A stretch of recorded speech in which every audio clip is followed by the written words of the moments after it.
家上頭就係查緊黑社會滲入警界嘅事，而且最唔中意就係警務人員嘅家屬係黑社會分子。我執行緊職務嘅時候，根本冇諗到有呢個大佬。喂，你咩都唔知，點做人大佬啊？阿傑，唔好再叫我做阿傑，叫阿 Sir。阿 Sir， 我冇做大佬好耐啦。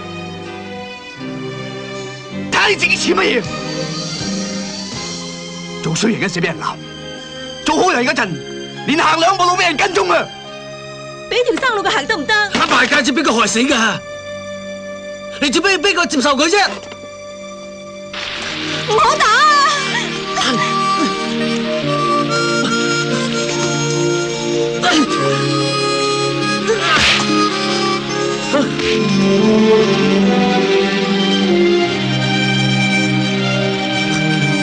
我咁大隻未喊過，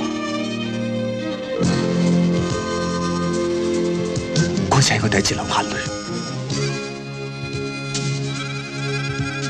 我發誓以後都唔會俾人用槍指住我頭。你再有一槍打死你個咪仔！靚仔，唔好揾槍指住我頭。你夠膽就開槍打死我！開槍！我已經冇咗個細佬，我唔想連你呢個朋友都冇埋。我就唔想成世俾人撳住嚟打。你好中意同人慳啊！我衰咗3年，我等一個機會，爭翻口氣，唔係要證明話俾人聽我威，只係想話俾人聽我唔見咗嘅嘢，我想自己攞翻。而家時勢唔同，如果唔同我合作，你哋根本冇第二條路行。停手！有事慢慢過啊！大家停手啊！輕笑聲再為我送溫暖，你為我注入快樂強電。輕輕說聲，漫長路快要走過，終於走到明媚晴天。聲聲歡呼躍起，像紅日發放金箭。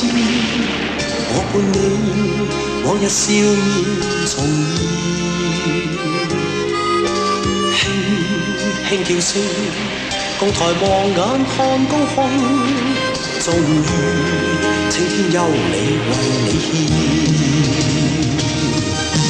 擁着你，當初溫馨再湧現，心裏邊童年稚氣夢未污染。今日我與你又是見。